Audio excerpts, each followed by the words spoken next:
E aí galera, bom dia. Continuando o nosso estudo dos gases. Lembrando que se você não assistiu a primeira aula, te aconselho a assistir. Na verdade são dois vídeos, né, que constituem uma aula, que é de introdução ao estudo dos gases. A gente fala da equação geral, PVT por fotona, PVT1, PVT2. Muito importante para poder chegar até aqui, tá? Bom, para a gente começar essa aula, queria lembrar a teoria cinética dos gases. O que é isso? É um estudo, um modelo que tenta explicar todas as leis isotérmica, isobárica e isovolumétrica para a gente poder entender os fenômenos que acontecem com o gás durante uma transformação. A teoria é composta por uma série de afirmações. A gente vai passar por cada uma delas e eu vou falar qual é a mais importante que você deve saber. Um gás é constituído por partículas idênticas. O que significa isso? Se eu tenho um balão de oxigênio, todas as moléculas lá dentro são de O2. Tudo bem. As partículas têm movimento desordenado, caótico. Obviamente, cada uma se movimenta em uma direção diferente e elas obedecem às leis de Newton durante esse movimento. O volume de uma partícula é desprezível frente ao volume do gás. Imagina, pessoal, que você tem um balão e dentro desse balão tem 10 litros de gás. O que é o volume de uma molécula frente ao volume do gás inteiro? Ele é desprezível. Então a gente não precisa se preocupar com o volume de apenas uma partícula lá dentro. Aqui, as colisões são perfeitamente elásticas. O que significa isso? Que há total conservação de energia. A velocidade antes e depois da colisão é a mesma. Esse é um ponto importante que eu acho que vocês têm que dar atenção. Outro, a temperatura é diretamente proporcional à energia cinética média das partículas. O que significa isso? Quando eu meço a temperatura de um gás, eu não estou medindo a temperatura de uma molécula ou de outra. Eu estou medindo uma média entre o grau de agitação delas, que não é o mesmo num determinado instante de tempo. Uma pode estar vibrando um pouco mais, outra um pouco menos. Quando eu meço a temperatura, eu meço a média entre eles. Esse ponto também é importante. É a medida da energia cinética média. E o último ponto, também acho legal vocês lembrarem, é que não existe interação intermolecular entre as partículas que estão no estado gasoso, exceto na hora que elas batem uma na outra.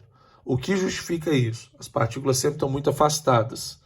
Como elas estão muito afastadas, não tem como uma atrair ou repelir a outra. Então esse ponto também é importante. Por que a gente tem que saber a teoria cinética dos gases? Porque essa teoria descreve exatamente o que a gente chama de gás ideal ou gás perfeito. O papel da teoria cinética dos gases é descrever o comportamento desse gás ao longo de uma transformação. Então a gente escuta direto. O que é um gás ideal? O que é um gás perfeito? É um gás que atende à teoria cinética dos gases. Só que a gente sabe que os gases, na vida real, não têm um comportamento ideal. Eles têm um comportamento real. Então, a teoria cinética dos gases é um modelo, tá?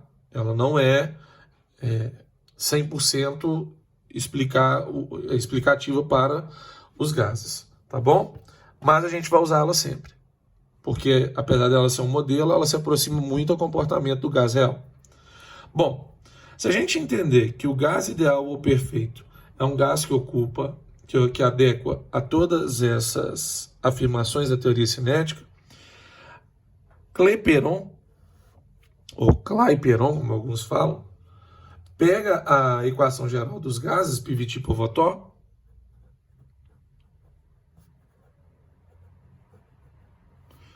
e a partir dela ele deduz uma equação que acaba relacionando o número de mols que está envolvido na transformação e ele chega à equação dos gases ideais ou à equação de Clapeyron.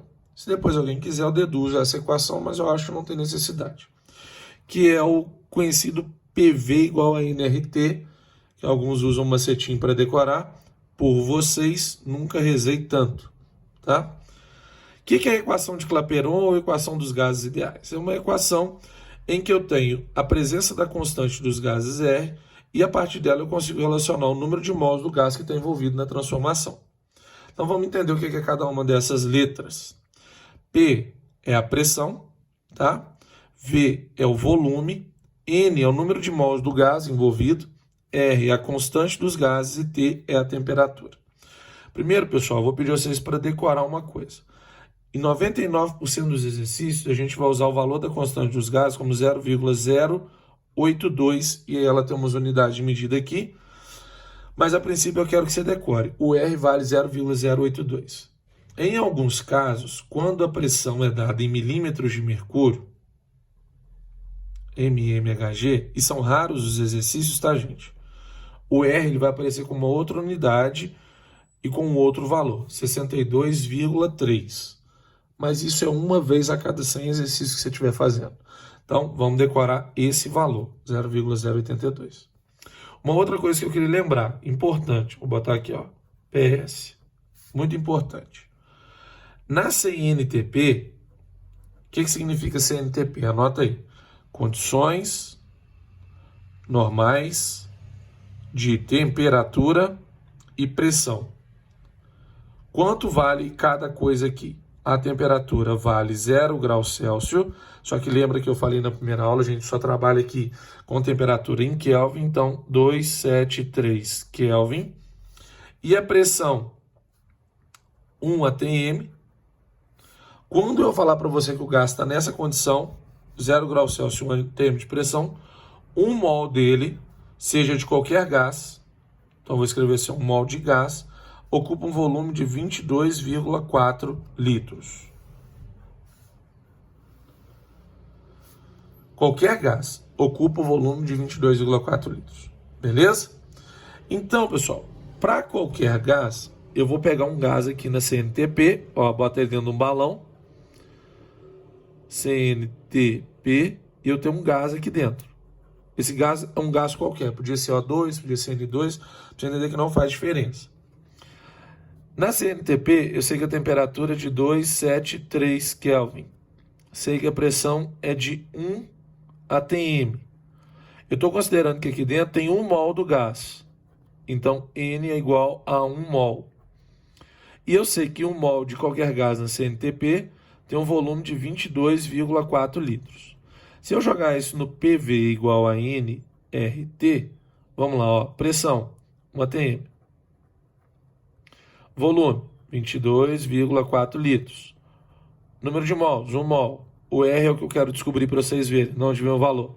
É temperatura 273 Kelvin. Vou isolar o R. R vai ficar igual a 1 atm vezes 22,4 litros, divididos por 1 mol, divididos por 273 Kelvin. Pronto. O R vai ser igual a 0,082 atm vezes litro sobre mol vezes Kelvin. Esse é o valor do R, é por isso que a gente fala em 0,082, tá? Você vai decorar isso, e se caso esquecer a unidade de medida, é só isolar o R no PV igual a nRT. E aí você obtém a unidade de medida do que tiver restante, tá bom? Uma outra coisa que eu queria chamar a atenção. Se a gente lembrar, o N que está aqui na fórmula do PV igual a nRT, ele é calculado por massa sobre massa molar. Isso aqui é massa, que é dado em gramas, e aqui é massa molar, que é dado em grama por mol. Massa molar. Grama por mol, unidade de medida. Eu sugeriria, pessoal, que vocês substituíssem esse N no lugar desse N, colocasse o M sobre emissão aqui, e a gente ficasse com essa fórmula. PV é igual a massa sobre massa molar vezes RT. Isso aqui, pessoal, vai ser mais usado em exercício do que PV igual a nRT.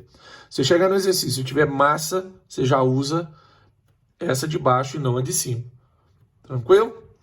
Bom, então vou parar o vídeo aqui para a gente mudar dentro do própria teoria cinética dos gases, dentro dessa parte de continuação. Valeu, bom estudo!